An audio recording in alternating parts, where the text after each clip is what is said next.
The welterweight division is probably one of the most stacked divisions in the UFC right now, and one of the men at the helm of this division is the number 3 ranked 26-year-old Ecuadorian Michael Morales. He's currently coming off three first round knockouts over the likes of Neil Magny, Gilbert Burns, and most recently the then number 2 ranked welterweight Sean Brady.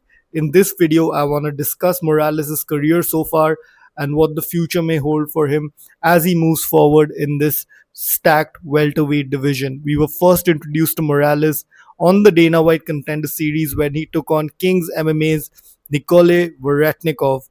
As you can see, Michael Morales landed 53 of 121 significant strikes, while Veretnikov landed 52 of 79 significant strikes. However, Morales did land 4 takedowns and had 5 minutes 30 seconds of control time, which ultimately won him this fight and a contract with the UFC. What stood out to me in this fight was the patience of the 22-year-old Michael Morales.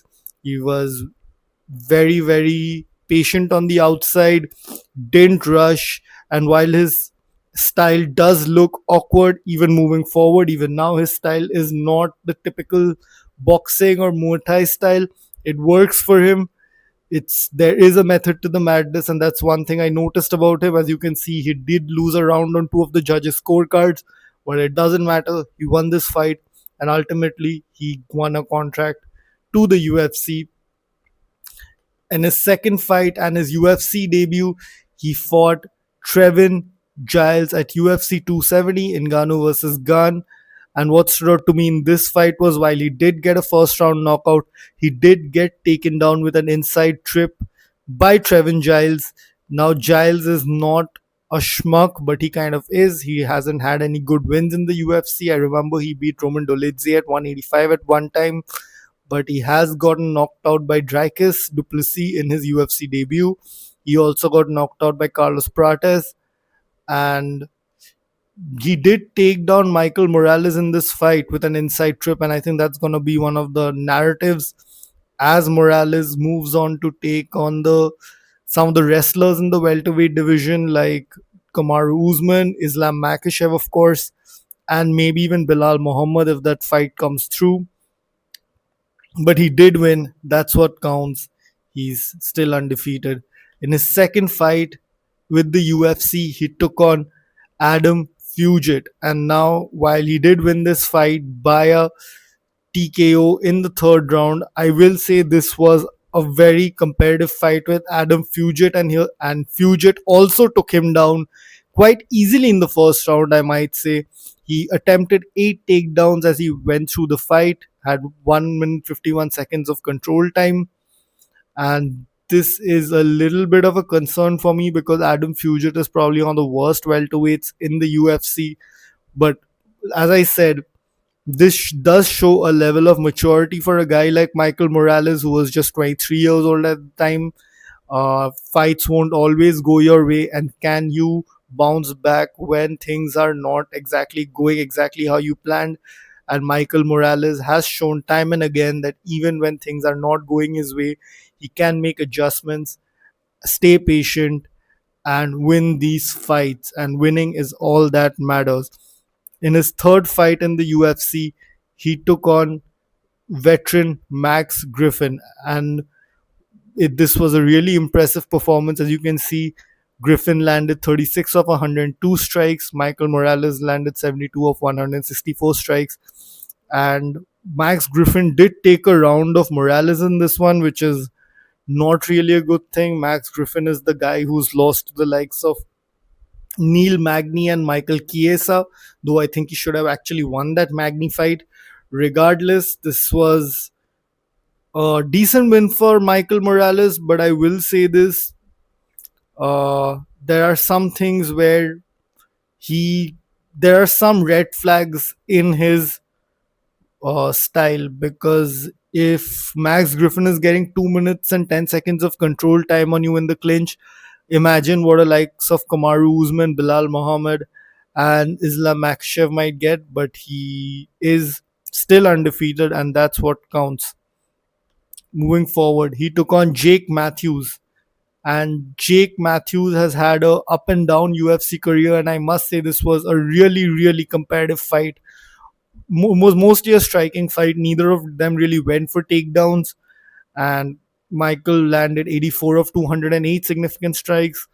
Jake Matthews landed 57 of 149 significant strikes, and as you can see here as well, Michael Morales did lose a round on two of the judges' scorecards. And this fight was a really nice, it was a good fight, really technical fight by the both of them on the feet, but dropping rounds to the likes of Jake Matthews, I don't know if Morales' career will, how it's going to look moving forward, because these are red flags to me, in my opinion. I don't see Kamaru Usman, Bilal, Islam Makhachev dropping around to Jake Matthews under any circumstances. I think they're going to whoop his ass, just like Neil Magny whooped his ass. So we'll see what happens, but Michael Morales is still undefeated.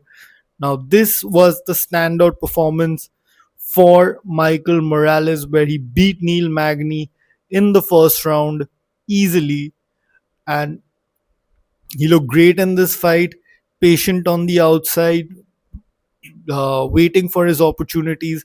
And when the opportunity came, he knocked Neil Magny out cold. And there's not much to say about this fight. It ended in the first round, 4 minutes 39 seconds, and it was a good performance by Morales. Same here, but I will say this again: he got taken down by Gilbert Burns, and Gilbert Burns is not really a takedown artist per se. When does he ever really go for takedowns? I can't remember a significant. I can't remember a fight. Okay, yeah, he did take down Jack Della Maddalena, but apart from that, he barely ever goes for takedowns. He mostly uses his submission game when he gets caught up in scrambles and shit like that. But when Morales got up, he just realized that Burns wasn't good at fighting anymore and beat the fuck out of him. He literally beat the fuck out of him and ended the fight via first round KO. And this is, in my opinion, the most impressive performance of Morales' career, where he beat the then number two ranked Sean Brady, the toughest match of his life, the biggest stage of his life on MSG, and and the easiest fight of his life. Not a single moment of resistance. He landed 24 of 52 significant strikes, did not take a single good punch from Brady, just caught Brady at the end of his punches and beat the shit out of him. That's all I can say. This was a very short fight. It ended within 3 minutes 27 seconds, with Morales dominating each and every second of the fight. And that's all there is to it. Now, moving forward, I think Morales does need to take on a solid wrestler, and to prove that he has improved that area of his game. As you can see, he's been taken down by the likes of Adam Fugit, Trevin Giles, Gilbert Burns, and he needs to take on Kamaru, the Nigerian nightmare Usman, to prove that he has improved in that area of the game. I think Ian Gary should be next, fighting Islam Makhachev for the title. I think he has a slightly better resume than Morales, though they are both really, really impressive. And Morales needs to take on Kamaru Usman to prove who's going to fight the winner of Gary versus Makhachev. I think if Morales improves that one area of his game, tightens up the striking a little bit, uh, in the initial phases of his career, he was on the back foot a lot. I think if he moves forward a little bit more, puts the pressure on his opponents, he's so big, he's so strong, he's so stable. I think he's going to be a handful for anyone in the division, including the champ, Makhachev. I know I have seen many training videos of Morales. He seems to be working his ass off for this fight or whatever he has lined up next. And I really can't wait to see how this guy moves. He's just 26 years old. It's going to be a great career. Let me know what you guys think of Michael Morales, and I'll see you all soon. Peace.